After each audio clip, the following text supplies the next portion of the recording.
Chapters 29 Unscrupulous, 30 Fang Yuan, You're robbing again? 31 Fang Yuan. You are in huge trouble. 32 Making fun chapter start, chapter 29, बेशरम. सारे शराब के मर्तबान बिस्तर के नीचे रख दो. फैंग युआन ने इनके 4 मजदूरों को आदेश देते हुए इशारा किया. हर आदमी के हाथ में हरे बांस की शराब के मर्तबान थे. अपने साथियों से सफलतापूर्वक वसूली करने के ठीक बाद फैंग युआन सीधा इन गया और एक साथ 20 मर्तबान खरीद लिए. हर मर्तबान की कीमत 2 प्राइमेवल स्टोन्स थी और फैंग युआन ने लिकर वर्म के लिए एक झटके में 40 प्राइमेवल स्टोन्स खर्च कर दिए. पैसे की आवाज कुछ देर पहले तक भरी भरी लग रही थी, लेकिन अब एक झटके में आधी खाली हो गई. सिर्फ 39 प्राइमेवल स्टोन्स बचे थे. लेकिन यह पैसा वसूल था. ये शराब लिकर वर्म को काफी लंबे समय तक संभाल सकती थी. ठीक है साहब, मजदूरों ने फौरन जवाब दिया. वो एक गू मास्टर के सामने जरा सी भी बदतमीजी दिखाने की हिम्मत नहीं कर सकते थे. ऊपर से फैंग युआन ने इतनी शराब खरीदी थी, उसी इनका बड़ा कस्टमर कहा जा सकता था. इनकीपर के सामने बस एक बार कहने से मजदूरों को उनके मौजूदा काम से आसानी से छुट्टी मिल गई. इनके सेवकों के जाने के बाद फैंग युआन ने डॉर्मेट्री का दरवाजा बैंड किया और अपने बिस्तर पर पालथी मारकर बैठ गया. रात हो चुकी थी. आसमान में तारे और चांद चमक रहे थे और रात की ठंडी हवा में हल्की सी खुशबू थी. कमरे में रोशनी नहीं थी. फैंग युआन ने अपने मन को शांत किया और अपने ध्यान को प्राइमेवल सी में जाने दिया. प्राइमेवल सी की लहरें उठ और गिर रही थीं. समुद्र का पानी तांबे जैसे हरे रंग की रोशनी दे रहा था. पानी की हर बूंद रैंक 1 गू मास्टर की खास ग्रीन कॉपर प्राइमेवल एसेंस थी. प्राइमेवल सी ने पूरे एपर्चर का 44% हिस्सा घेर रखा था. यह फैंग युआन के सी ग्रेड टैलेंट की सीमा थी. एपर्चर की चारों दीवारें सफेद रोशनी की एक पतली परत थी जो अपर्चर को सहारा दे रही थी. प्राइमेवल सी के ऊपर आसमान में कुछ नहीं था. स्प्रिंग ऑटम सकाडा पहले हाई फैंग युआन के आदेश पर छिप चुका था. गहरी नींद में खुद को ठीक कर रहा था. प्राइमेवल सी पर एक प्यारा सा गोल मटोल सफेद लिकरवर्म तैर रहा था. वो अपने मन मर्जी से समुद्र के पानी पर खेल रहा था. कभी समुद्र में गोते लगाता तो कभी अपना सर और पूंछ हिलाकर पानी की बूंदें इधर उधर उछालता. फैंग युआन ने मन में एक विचार भेजा और लिकरवर्म ने तुरंत प्रतिक्रिया दी. उसने खेलना बैंड कर दिया और एक चावल के लड्डू की तरह सिकुड़ गया. धीरे धीरे हवा में तैरने लगा.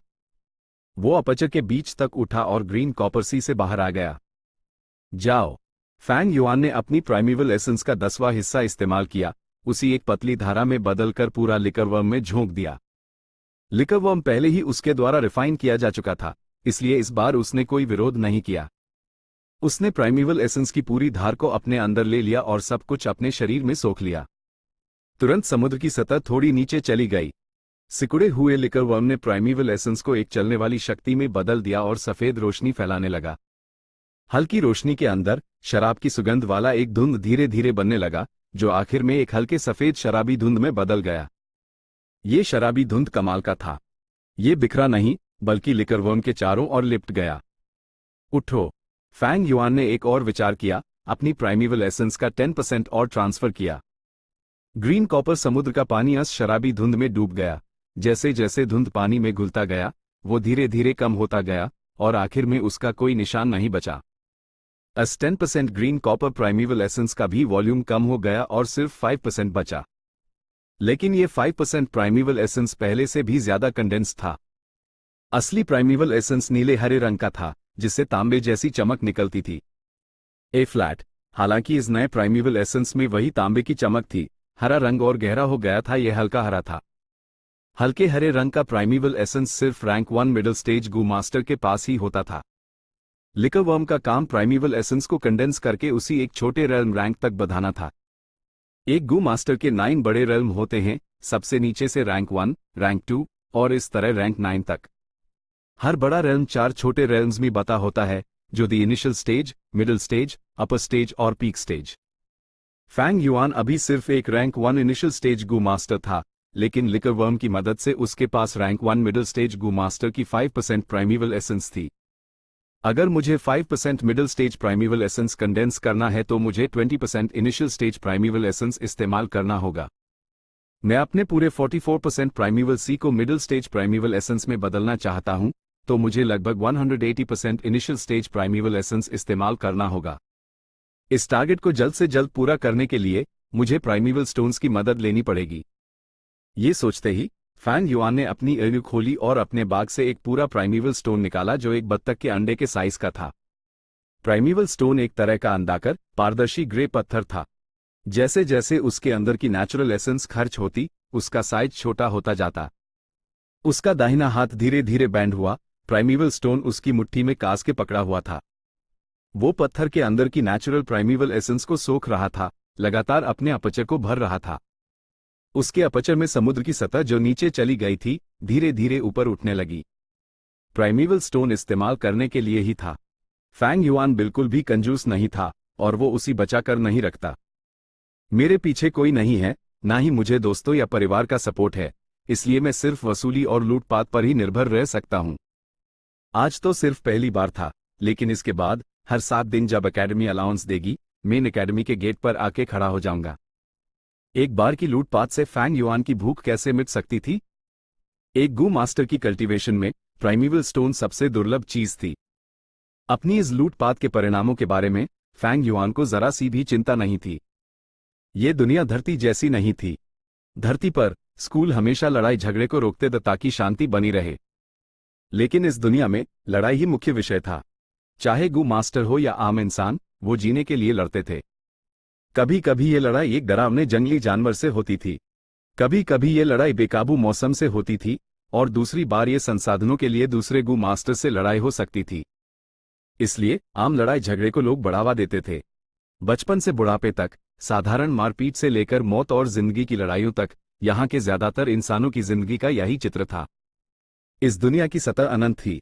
सिर्फ सदर्न बॉर्डर जहां फैंग युआन अभी रहता था, वो पूरी धरती की सतह से 7 से 8 गुना बड़ा था।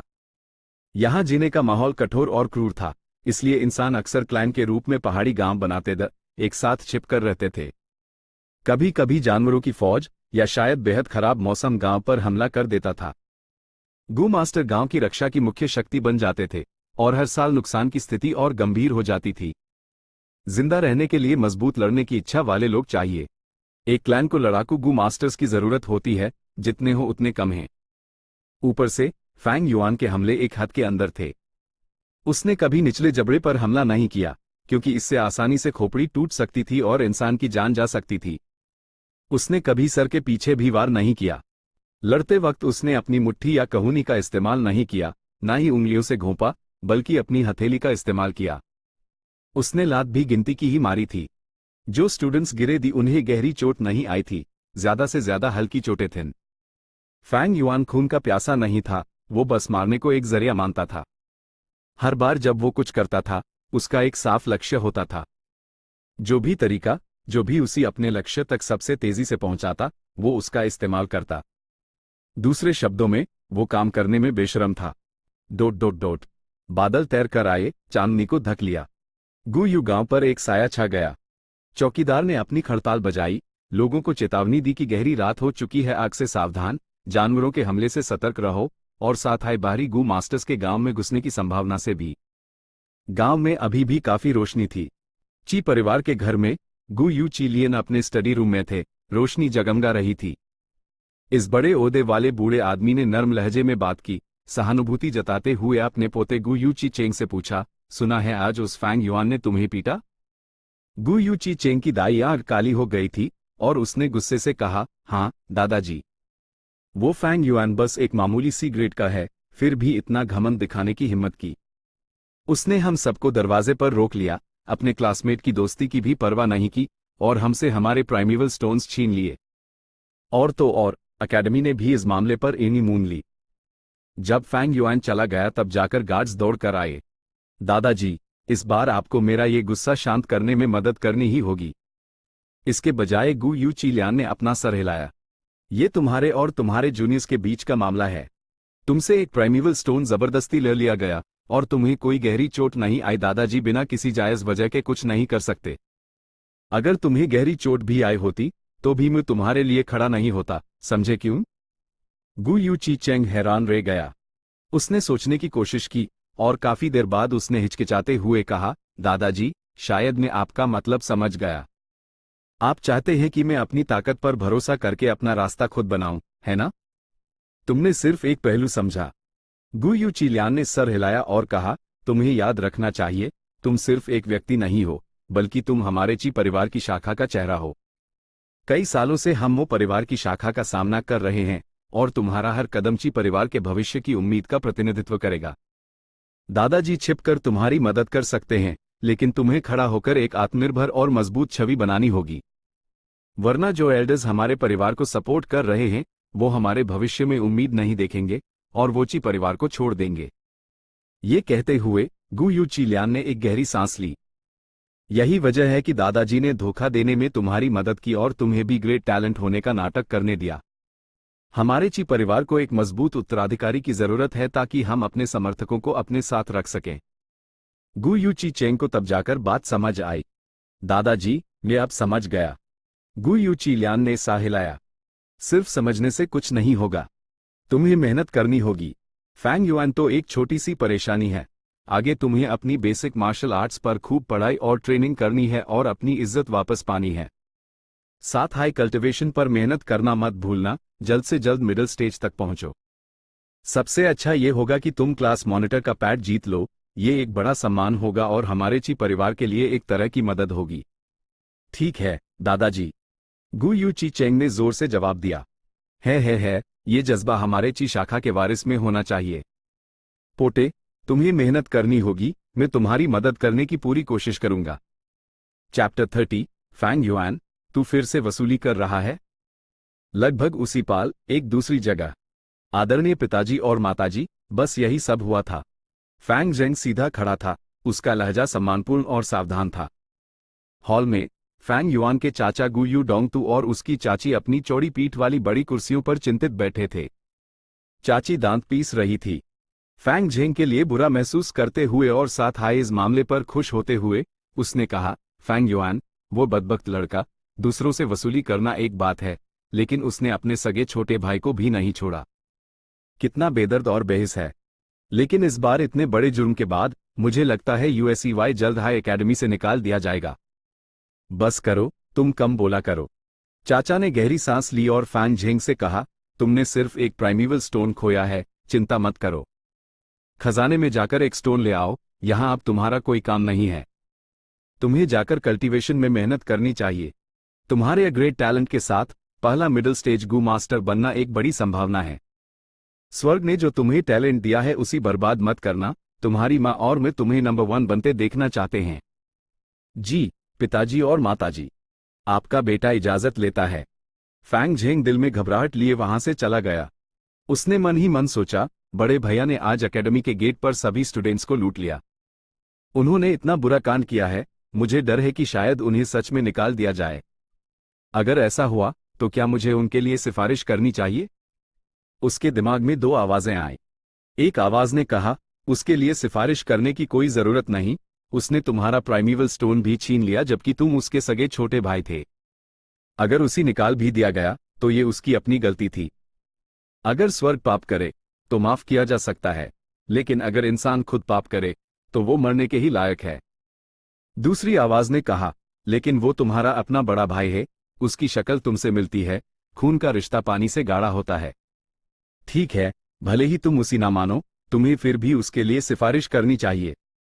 अगर तुम ऐसा नहीं करोगे तो बाहर वाले तुम्हें कैसे देखेंगे?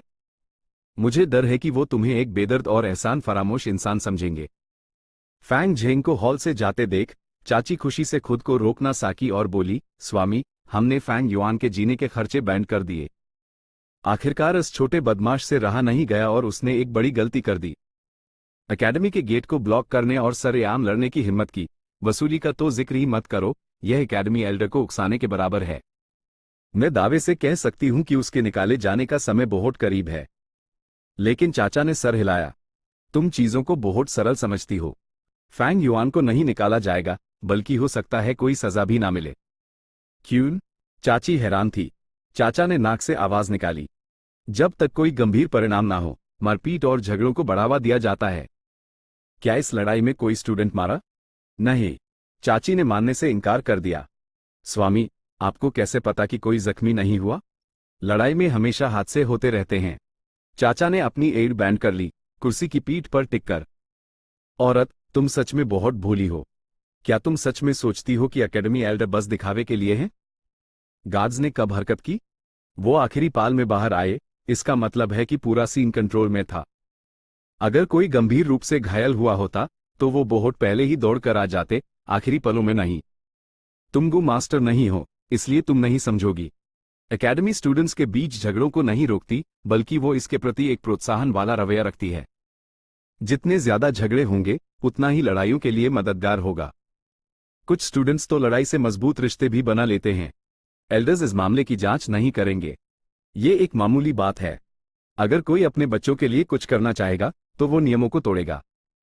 चाची ये सुनकर हक्का बक्का रह गई और उसने असंतुष्ट होकर जवाब दिया, तो फैंग युआन जिसने इतनी बड़ी रकम प्राइमेवल स्टोन्स की लूटी है, उसका कुछ नहीं होगा? उसी बस ऐसे ही छोड़ दिया जाएगा? इतनी बड़ी संख्या में प्राइमेवल स्टोन्स उसकी कल्टीवेशन में बहुत मदद करेंगे। चाचा ने अपनी ईड़ खोली, उनका चेहरा गंभीर था। और हम कर भी क्या सकते हैं? क्या तुम उम्मीद कर रही हो कि मैं खुद जाकर उसके सारे प्राइमेवल स्टोन्स छीन लूं? लेकिन इस मामले का हम फायदा उठा सकते हैं। फैंग युआन का अपने ही भाई फैंग झेंग से लूटना और वसूली करना, यही उसके पतन की चाबी है। फैंग झेंग एक ग्रेट टैलेंट है, वो एक दिन जरूर फैंग युआन से ज्यादा ताकतवर होगा। हम इस मामले का इस्तेमाल फैंग झेंग में फूट डालने और उसी अलग करने के लिए करेंगे। हम फैंग झेंग को फैंग युआन से दूर करके अपने इस्तेमाल के लिए लाएंगे। और इसी के साथ 3 दिन बीत गए। फैंग युआन ने जो अपनी लूट और वसूली से हंगामा मचाया था, वो ना तो फैला और ना ही बढ़ा, बल्कि धीरे धीरे शांत हो गया। किसी भी एल्डर ने नियम तोड़कर फैंग युआन से परेशानी नहीं की, और एकेडमी एल्डर ने भी आंख बैंड कर ली, जैसे कुछ हुआ ही ना हो। हालांकि इस दौरान 2-3 नौजवान जिन्होंने अपने प्राइमेवल स्टोन्स लिए जाने की सच्चाई को स्वीकार नहीं किया और उन्होंने फैंग युआन को चुनौती दी। लेकिन जब फैंग युआन ने उन्हें आसानी से धूल काटा दी, तो सबको एहसास हो गया कि अगर उन्होंने मार्शल आर्ट्स में कड़ी ट्रेनिंग नहीं की तो वो फैंग युआन को कभी नहीं हरा पाएंगे। इन किशोरों के बीच मार्शल आर्ट्स में कड़ी ट्रेनिंग करने का एक जोश सा फैल गया। मार्शल आर्ट्स इंस्ट्रक्टर बहुत खुश था। उसने कभी भी स्टूडेंट्स की ऐसी बैच नहीं देखी थी जो मार्शल आर्ट्स के प्रति इतने उत्साही और समर्पित हो। इससे पहले जब वो पढ़ाता था तो सारे स्टूडेंट्स में रुचि की कमी थी, पूरे दिन उबासी लेते रहते थे। लेकिन अब वो लगातार चमकती इल्म से सलाह मांगते रहते थे। एकेडमी एल्डर ने खास तौर पर आकर उससे स्थिति के बारे में पूछा। मार्शल आर्ट्स इंस्ट्रक्टर ने उत्साहित लहजे में रिपोर्ट किया, स्टूडेंट्स अनापेक्षित उत्साह दिखा रहे हैं और ये बदलाव बहुत बड़ा है। उनमें से सिर्फ एक स्टूडेंट जिसका नाम फैंग युआन है, हमेशा की तरह आलसी बना हुआ है। एकेडमी एल्डर हंसा और उसके कंधों पर थपथपाया। उसने कहा, जिस स्टूडेंट की तुम बात कर रहे हो वही दूसरे स्टूडेंट्स के बदलाव का कारण है। मार्शल आर्ट्स इंस्ट्रक्टर हैरान रह गया। लेकिन बेशक बदलाव इससे भी ज्यादा थे। इस घटना के बाद फैंग युआन बिना शक पूरी स्टूडेंट बैच का दुश्मन बन गया था। सभी उसके प्रति शत्रुता रखते थे और वो अकेला पद गया था। ए फ्लैट कोई उससे बात नहीं करता था और कोई उसी नमस्ते नहीं करता था। नौजवानों ने पूरी ताकत लगा दी, छिपकर अपनी बुनियादी तकनीकों की ट्रेनिंग कर रहे थे। अपने माता पिता और बड़ों के प्रोत्साहन और प्रेरणा से उन्होंने फैसला किया था कि वो अपनी इज्जत अपने हाथों से वापस पाएंगे। शांत सतह के नीचे तूफान हो रहा था। 4 दिन और बीत गए। एकेडमी एल्डर ने एक बार फिर प्राइमेवल स्टोन अलाउंस बांटा और फैंग युआन के काम करने का समय फिर आ गया। फैंग युआन, एक बार तुम्हारे लिए काफी नहीं था, तुम फिर से हमारे प्राइमेवल स्टोन्स लूटना चाहते हो? स्टूडेंट्स हैरान और गुस्से में थे जब फैंग युआन ने उन्हें एक बार फिर गेट पर रोक लिया। फैंग युआन प्रवेश द्वार के बीच में खड़ा था, उसके हाथ उसकी पीठ के पीछे उसका चेहरा ठंडा और आवाज सपाट थी। हर एक से एक प्राइमेवल स्टोन और तुम्हें जिस्मानी दर्द से छुटकारा मिल जाएगा। फैंग युआन, तुम्हारी ज्यादती हद से बढ़ रही है। मैं तुम्हें चुनौती देना चाहता हूं। गु यू मो बेई ने गुस्से से दहाड़ते हुए सबसे पहले बाहर आते हुए कहा। ओ! फैंग युआन ने हल्की सी अपनी भुहें उठाई। मो बेई ने अपनी मुट्ठियां उठाई और आगे बढ़ा। कुछ दौर के बाद वो जमीन पर बेहोश होकर गिर गया। मो बी, तू बहुत बेकार है। मुझे देख। गु यू ची चेंग ने जोर से चिल्लाया और फैंग युआन की तरफ दौड़ा। हमले और बचाव के एक दौर के बाद वो भी मो बेई के नक्शे कदम पर चल पड़ा। फैंग युआन का लड़ाई का अनुभव उनसे हजारों गुना ज्यादा था। हालांकि उसने अभी अभी कल्टिवेशन शुरू की थी, उसकी हर ताकत का इस्तेमाल सही तरीके से किया गया था। जबकि यह स्टूडेंट्स का झुंड तो अभी अपनी यात्रा शुरू ही कर रहा था। अगर वो सब एक साथ यूएस पर हमला करते तो शायद वो उसी थोड़ी परेशानी दे पाते। लेकिन उनका एक एक करके चुनौती देने आना पहली बार की वसूली से भी ज्यादा आरामदायक था। 15 मिनट बाद फैंग युआन एक फूली हुई पैसे की थैली के साथ आराम से चला गया, पीछे जमीन पर नौजवानों का ढेर छोड़कर। उनमें से कुछ बेहरकत पड़े द और कुछ अपने पेट या जांघों को पकड़कर करा और चिल्ला रहे थे। भाइयों, जल्दी आओ, मैदान साफ करने का टाइम हो गया है। गार्ड्स ने चिल्लाया और सब दौड़ कर आ गए। Chapter 31, Fang Yuan. तेरी तो बड़ी मुसीबत आने वाली है। मैंने लगातार 7 दिन तक बेसिक मार्शल आर्ट्स की कड़ी ट्रेनिंग की, लेकिन सोचो तो मेन फैंग युआन के सिर्फ 2 बार से पाया और उसके बाद बेहोश हो गया। शर्म, नाकाबिले बर्दाश्त शर्म। गु युमोबेई ने पीड़ा और पछतावे से भरकर कहा। परिवार के बगीचे में वो लकड़ी के पुतले के सामने खड़ा था और ऐसे घुसे और लाते मार रहा था जिससे जोर जोर से गूंज उठ रही थी। अचानक उसने एक हंसने की आवाज सुनी। छोटे भाई, क्या तुम्हारी पुतले से कोई गहरी दुश्मनी है?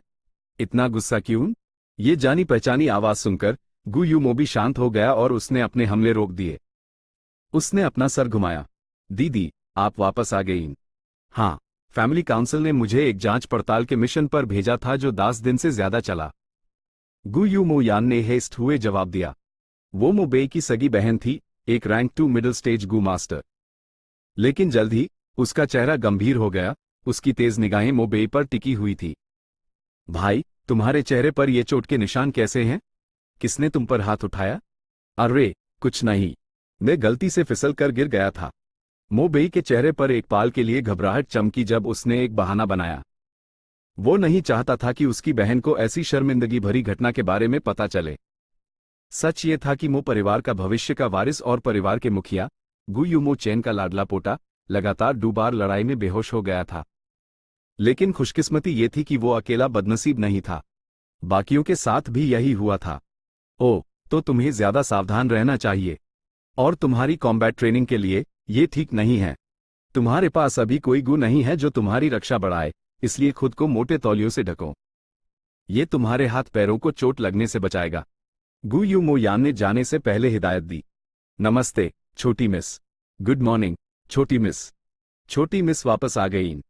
आपकी सेविका आपको प्रणाम करती है, मिस। गु युमोयान ठंडे चेहरे के साथ तेजी से चल रही थी और रास्ते में मिले सेवक बिना चूके उसके सामने झुककर सम्मान दे रहे थे। वो स्टडी रूम तक गई। बिना किसी चेतावनी के मो यान ने दरवाजा धकेला और अंदर घुस गई। कमरे के अंदर गु युमो चेन अपनी पीठ उसकी तरफ किए कैलीग्राफी का अभ्यास कर रहे थे। तुम वापस आ गईं? गु युमो चेन ने बिना मूड सीधे पूछा। आधे महीने तक जांच करने के बाद भेड़ियों के आवास की क्या स्थिति है? आपको कैसे पता चला कि मैं हूं, दादाजी? मो यान थोड़ा चौंक कर बोली। HMPH, पूरे परिवार में तुम ही एक ऐसी हो जो मेरे कमरे में बिना दरवाजा खटखटाए घुसने की हिम्मत करती है। तुम्हारे अलावा और कौन हो सकता है, मेरी लाडली पोती? गु युमो चेन ने डांटा, हालांकि उनके चेहरे पर चिंता और स्नेह के निशान थे और उन्होंने मो यान को मुस्कुरा कर देखा। मो यान ने मुंह बनाया। जब लाड प्यार की बात आती है तो आप असल में छोटे भाई को ज्यादा प्यार करते हैं, लेकिन क्योंकि वो भविष्य का परिवार का मुखिया है, आप यूएस पर ज्यादा सख्त रहते हैं ताकि दूसरे लोग उसके लिए आपकी चिंता को महसूस ना कर सकें। थोड़ी देर बाद उसने पूछा, दादाजी, छोटे भाई को मारा गया है। मैंने उससे पूछा तो उसने झूठ बोल दिया, इसलिए मेरे पास आपसे पूछने के अलावा कोई चारा नहीं था। गु युमो चेन का चेहरा गंभीर हो गया। तुमने मेरे सवाल का जवाब नहीं दिया। उन्होंने अपना ब्रश नीचे रखा और बैठ गए। मो यान ने मजबूरी में रिपोर्ट किया, भेड़ियों का आवास लगभग भर चुका है, इसलिए उनके बढ़ने की मौजूदा दर के अनुसार, हालांकि इस साल कोई हमला नहीं होगा, अगले साल हमारे पहाड़ी गांव पर भेड़ियों का तूफान जरूर आएगा। गु युमो चेन ने फिर पूछा, आमतौर पर हर 3 साल में एक हमला होता है, इसलिए इसमें कोई हैरानी की बात नहीं है। लेकिन इस झुंड के अंदर कितने थंडर क्राउन वुल्व्स हैं? लगभग 3। गु युमो चेन ने सर हिलाया, आश्वस्त महसूस करते हुए। थंडर क्राउन वुल्व्स झुंड के सरदार द और हमले के दौरान उनसे निपटना सबसे मुश्किल होता था। 3 कोई बड़ी संख्या नहीं थी क्योंकि किंग माओ माउंटेन में 3 क्लैन के गांव थे। हर गांव एक भेड़िए को संभाल सकता था और हमले का दबाव काफी कम हो जाता। दादाजी, आपने अभी तक मुझे मेरे छोटे भाई के मामले के बारे में नहीं बताया। मो यान ने फिर से जिद की। मुझे लगता है तुम्हें बताने में कोई हर्ज नहीं है, उससे मारा गया है। पहली बार 7 दिन पहले और दूसरी बार आज हुआ। स्कूल के गेट के सामने हुआ और उसी इतना मारा गया कि वो दोनों बार जमीन पर फैलकर बेहोश हो गया। गु युमो चेन ने हेस्ट हुए जवाब दिया। किसमें इतनी हिम्मत है कि मेरे छोटे भाई को बेहोश कर दे? मो यान ने अपनी उंगली चौड़ी कर ली। वो मो बेई का क्लासमेट है जिसका नाम फैंग युआन है। वो बहुत अच्छी लड़ाई करता है। गु यू मो चैन मुस्कुराए। गु यू मो यान की आंखें और बड़ी हो गईं और वो हैरान होकर बोली, दादाजी, आप क्या कह रहे हैं? वो आपका अपना सगा पोता है।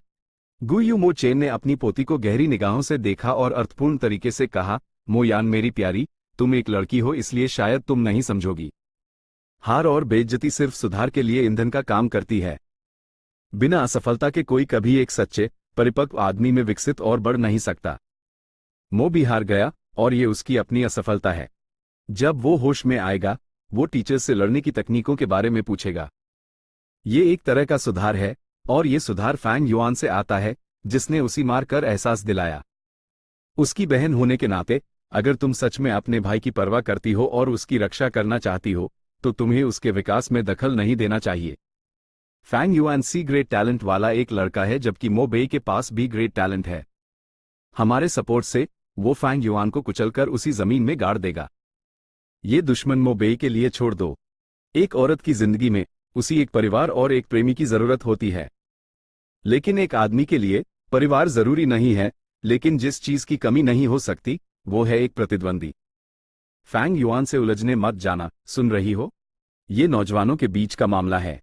अगर तुम इसमें शामिल हुई, तो ये धमकाने जैसा समझा जाएगा। इस तरह नियम तोड़ने से हमारे मो परिवार को नीची नजर से देखा जाएगा। मो यान चुपचाप सन रही थी, लेकिन गु यू मो चेन की निगाहों के नीचे उसने आखिरकार अपना सर झुका लिया। जी दादाजी, आपकी पोती समझ गई। वो लड़खड़ाते हुए स्टडी रूम से बाहर निकली, लेकिन गु यू मो चेन ने भी ध्यान नहीं दिया। उसकी आंखों में एक खतरनाक चमक थी। दादाजी, ये आपका अपने पोते से प्यार करने का तरीका है। और मैं, मो यान, मेरे अपने तरीके हैं। मो यान के दिल में पहले से ही अलग मंसूबे थे। Dot dot dot dot dot dot. इनके डाइनिंग रूम में कई टेबल भरे हुए थे और लोग डिनर कर रहे थे, इसलिए माहौल काफी जीवंत था। एक या दो वेटर तेजी से खाना परोस रहे थे, टेबल्स के बीच घूमते हुए। फैंग युआन खिड़की के पास वाले टेबल पर बैठा था। उसने कुछ डिशेस ऑर्डर की और खिड़की से बाहर देखते हुए खाने लगा। बाहर देखने पर सूर्यास्त आग जैसा लग रहा था, धीरे धीरे जल रहा था। आधा सूरज पहले ही डूब चुका था। वो जमीन को हसरत से देख रहा था, उसकी आखिरी रोशनी सूरज की अनिच्छा थी। दूर पहाड़ों पर रात के अंधेरे की चादर पहले ही पड़ चुकी थी। पास की सड़कें घर जा रहे लोगों से भरी हुई थी। उनमें से कुछ नंगे पैर, कुछ मिट्टी से साने किसान, कुछ जड़ी बूटी इकट्ठा करने वाले, कुछ पहाड़ी तीतर, जंगली सुअर और दूसरे जानवर लिए शिकारी, और कुछ गू मास्टर्स थे। उन्होंने नीले रंग की यूनिफॉर्म पहनी हुई थी, साफ सुथरे और जोशीले लग रहे थे। एक हेडबैंड और एक कमरबंद उनके लुक को पूरा कर रहा था। कमरबंद का एक खास काम था। रैंक 1 गू मास्टर्स के लिए ये नीला बेल्ट था। आगे एक कांसे की प्लेट थी और यूएस पर 1 का अंक देखा जा सकता था। रैंक 2 गू मास्टर्स के लिए उनका बेल्ट लाल था और बीच में स्टील की प्लेट पर 2 का अंक दिखाई देता था। खिड़की के किनारे बैठकर फैंग युआन ने देखा कि वहां 6 से 7 रैंक 1 गू मास्टर्स और वो ज्यादातर नौजवान थे। एक रैंक 2 गू मास्टर भी था, एक आधे उम्र का आदमी। रैंक 3 गू मास्टर्स के लिए वो परिवार के एल्डर्स थे। और चौथे रैंक पर क्लैन का मुखिया होता था, एक गांव का मालिक। रैंक 5 गू मास्टर्स मुश्किल से ही दिखते थे और गू यू क्लैन के पूरे इतिहास में सिर्फ पहली पीढ़ी के क्लैन मुखिया और चौथी पीढ़ी के क्लैन मुखिया हाईज लेवल तक पहुंचे थे।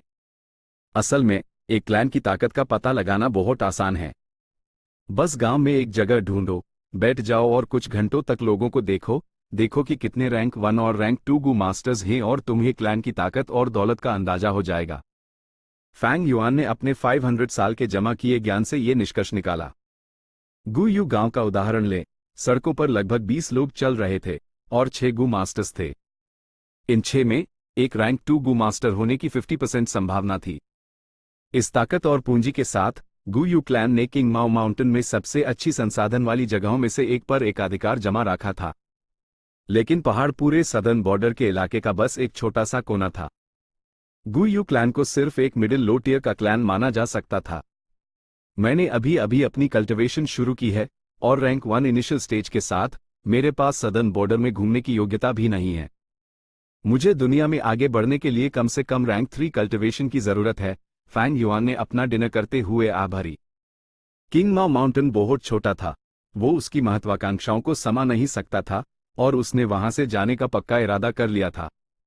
हाहा, गु यू फैंग युआन, आखिरकार मैंने तुझे ढूंढ ही लिया। इस पैल, एक आधे उम्र के आदमी ने शैतानी से हेस्ट हुए उसके पास आते हुए कहा। फैंग युआन ने हल्का सा मुड़कर एक पीली चमड़ी वाले और झुकी हुई भुवों वाले आदमी को देखा, लेकिन उसका शरीर बड़ा और मांसपेशियां विकसित थी। वो कई कदम चलकर फैंग युआन के पास आया, अपने हाथ बांधे हुए और गर्व से यूएस नौजवान को घूर रहा था जो अभी भी अपना डिनर कर रहा था। उसकी ऊँग में दुश्मनी की झलक थी। फैंग युआन, ट्यून अपने आप को बड़ी मुसीबत में डाल लिया है, पता है तुझे? है। ट्यून हमारे मुंह परिवार के छोटे मालिक पर हाथ उठाने की हिम्मत की, और अब हमारी छोटी मिस तुझसे हिसाब किताब करने आ रही है। आधे उम्र का आदमी लगातार हंस रहा था। वो लगातार फैंग युआन को घूर रहा था और टोल रहा था, हल्के से एक धमकी भरा ऑरा फैला रहा था। चैप्टर 32, मजाक बनाना। अगर कोई आम इंसान इस आधे उम्र के आदमी की घूर से देखा जाता तो उसके दिल में शायद अब तक डर पैदा हो चुका होता। लेकिन फैंग युआन ने यूज एक सेकंड देखने के बाद ही दिलचस्पी खो दी और अपने खाने पर ध्यान केंद्रित रखा। इस आदमी को ऐसे ट्रीट कर रहा था जैसे वो हवा हो। ये आदमी कौन है? उसने परिवार के नौकर के कपड़े पहने हैं और वो गु मास्टर नहीं है। वो छोटे मालिक फैंग युआन से सवाल करने की हिम्मत क्यों करेगा? एक कर्मचारी ने सोचा जब वो इनके कोने में छिपा हुआ था, ये महसूस करते हुए कि मामला बिगड़ सकता है।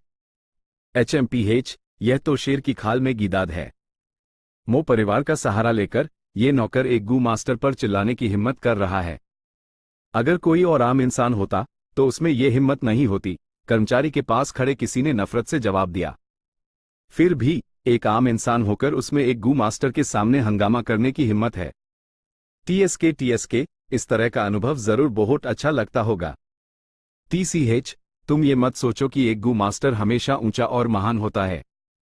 छोटे मालिक फैंग युआन सिर्फ एक रैंक 1 इनिशियल स्टेज गू मास्टर हैं, और उन्होंने अभी अभी अपने विटल गू को रिफाइन किया है। अगर अब उनकी लड़ाई हुई तो वो इस तगड़े और मजबूत आम इंसान के सामने शायद टिक ना पाएं। हाय, बस दुआ करते हैं कि जब वो बाद में लड़ें तो वो हमारे इन और फर्नीचर को बख्श दें। कर्मचारी आपस में बातें कर रहे थे, लेकिन किसी ने भी आगे बढ़ने की हिम्मत नहीं की, सिर्फ दूर से देखते रहे। तुम्हें अभी भी खाने का मूड है? ये देखकर कि वो फैंग युआन को डरा या धमका नहीं पाया, अस तगड़े आधे उम्र के आदमी की आंख में शंका की एक झलक आई। क्या तुम्हें लगता है मैं तुमसे झूठ बोल रहा हूं? पहले ही लोगों ने छोटी मिस को खबर दे दी है और वो जल्द ही यहां होंगी। भागने की कोशिश मत करना छोटे लड़के, क्योंकि तुम भाग नहीं पाओगे। मेरा काम यहां ये सुनिश्चित करना है कि तुम यहीं रहो। बाद में तुम्हें बहुत दुख होगा। फैंग युआन ने उस आदमी पर कोई ध्यान नहीं दिया और अपना खाना खाता रहा। आधे उम्र के नौकर ने अपनी भुएं सिकोड़ी क्योंकि उसने फैंग युआन में घबराहट या हैरानी का कोई निशान नहीं देखा। इससे उसी अनदेखा किया हुआ महसूस हुआ और उसके अहंकार को गहरी ठेस पहुंची। वो 10 साल से ज्यादा समय से मो परिवार में नौकर था और उसने अपने मालिक का विश्वास हासिल कर लिया था।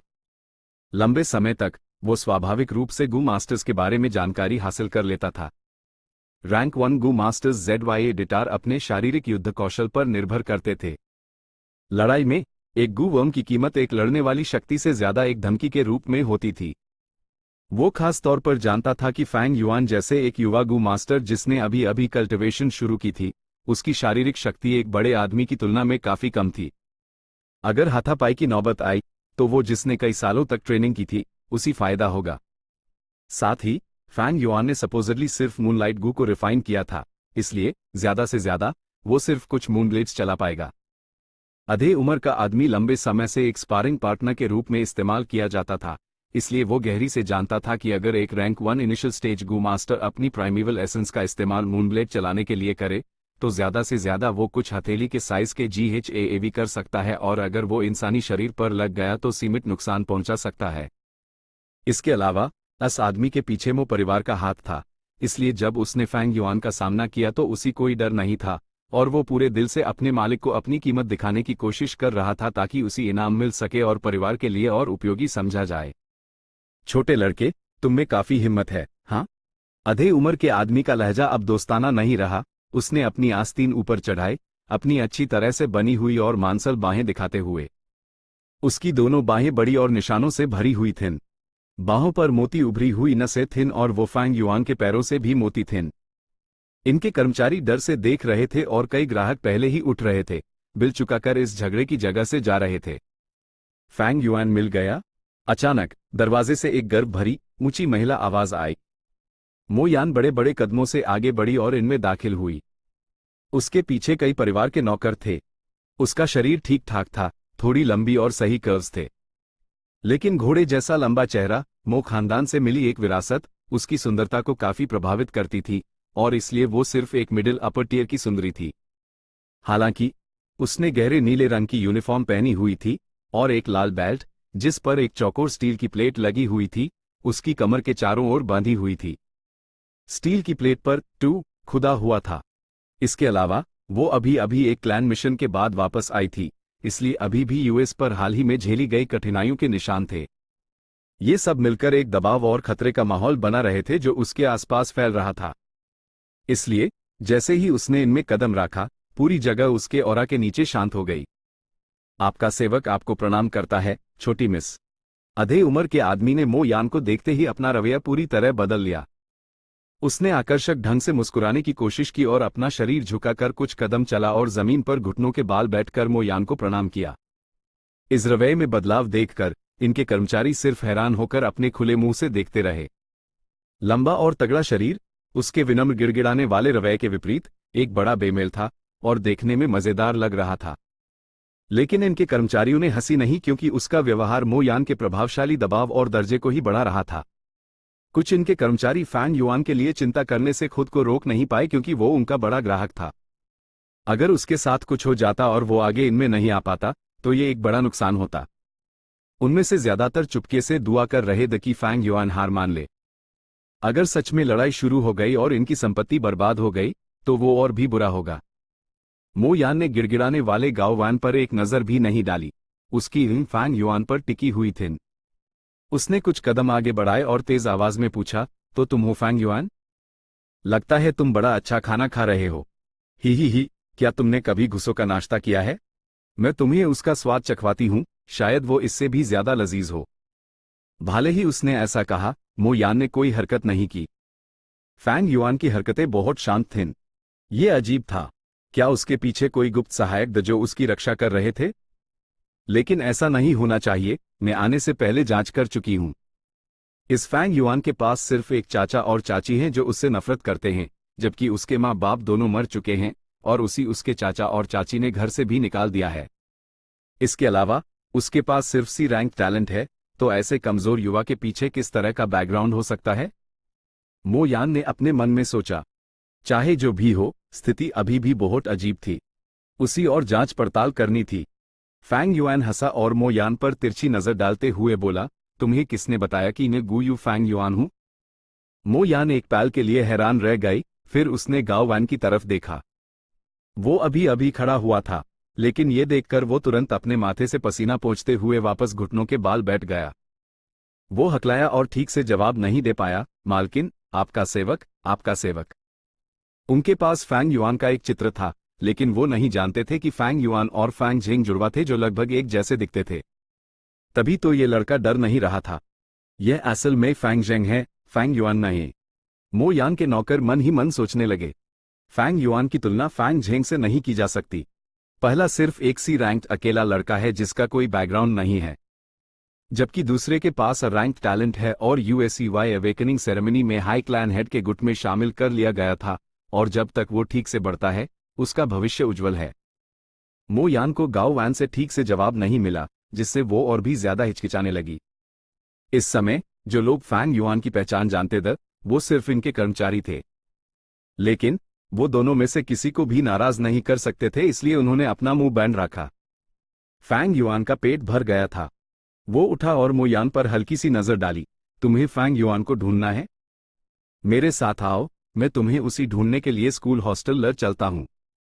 अगर मेरे सामने वाला इंसान फैंग झेंग है तो मैं यूएसईवाई नाराज नहीं करना चाहूंगी, लेकिन अगर वो सच में फैंग युआन भी है तो मैं इस सफर में उसके पीछे पीछे रहूंगी, इसलिए मुझे उसके फैंग झेंग होने का नाटक करने से कोई डर नहीं है। एक पाल में मो यान ने अपना फैसला कर लिया। ठीक है, मैं तुम्हारे साथ स्कूल हॉस्टल चलती हूं। आप पहले। मो यान ने फैंग युआन के लिए जगह बनाने के लिए अपना शरीर घुमाया। अपना हाथ बढ़ाकर फैंग युआन को आगे बढ़ने का इशारा किया। फैंग युआन बेपरवाही से हंसा और आगे बढ़ गया। मो यान उसके ठीक पीछे चली, उसके नौकर पीछे पीछे आ रहे थे। बाल बाल बचे। आखिरकार वो चले गए।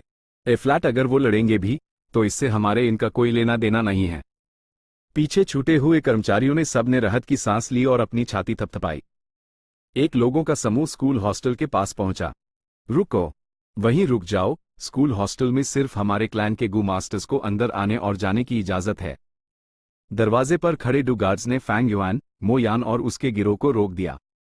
गुस्ताख, तुम मुझे पहचानते नहीं हो? मुझे रोकने की हिम्मत कैसे हुई? मो यान ने दोनों को घूरा और चिल्लाई। हमारी हिम्मत नहीं, दोनों गार्ड्स ने जल्दबाजी में इशारा किया। छोटी मिस मो यान, यह गार्ड आपका बहुत सम्मान करता है, लेकिन क्लैन के नियम अटल हैं, तो कैसा रहेगा? आप एक नौकर को अंदर ले जा सकती हैं। हम आपके लिए बस इतना ही कर सकते हैं। एक बुजुर्ग गार्ड ने विनम्रता से जवाब दिया। मो यान ने अपनी जीभ से आवाज निकाली। उसका दिल असंतोष से भरा हुआ था, फिर भी क्लैन के नियमों के सामने उसने उन्हें तोड़ने की हिम्मत नहीं की। मो परिवार समृद्ध था और इसलिए उनके कई दुश्मन थे। ये मत भूलो कि मो परिवार की शाखा के अलावा उनसे टक्कर लेने के लिए ची परिवार भी था। ची परिवार के अलावा क्लैन हेड का गुट भी मो परिवार पर कब्जा करना चाहता था।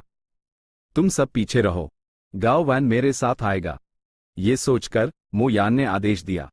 गाओ वैन ने तुरंत अपनी छाती ऊंची कर ली और उसके चेहरे पर खुशी की एक झलक थी। शुक्रिया छोटी मिस, इस मौके के लिए। चलो जूनियर, मो यान ने फैंग युआन पर एक सवालिया नजर से मुस्कुराते हुए कहा। फैंग युआन बेसर रहा और उन्हें अंदर ले गया। वो डॉर्मेट्री के दरवाजे तक पहुंचा, ताला खोला और दरवाजा धकेल कर खोल दिया। उसने फिर कमरे में एक कदम रखा और रुक गया। कमरे के अंदर कुछ भी एक्स्ट्रा नहीं था। सारा सामान सादा था और कोई दूसरा नहीं था। मो यान दरवाजे पर खड़ी रही, अंदर एक नजर डाली और उसका चेहरा गंभीर हो गया। जूनियर, तुम्हें अच्छी तरह से समझाना होगा, कमरे में कोई नहीं है। फैंग युआन हल्का सा मुस्कुराया। मैं कोई नहीं हूं क्या? मो यान ने फैंग युआन को घूरा, उसकी इंग में एक चमक आई जैसे वो अचानक समझ गई हो। मैं गू यू फैंग युआन को ढूंढ रही हूं। फैंग युआन ने हल्के से हंसकर कहा, तुम जानती हो, मैंने ये कभी नहीं कहा कि मैं गू यू फैंग युआन नहीं हूं। Chapter and.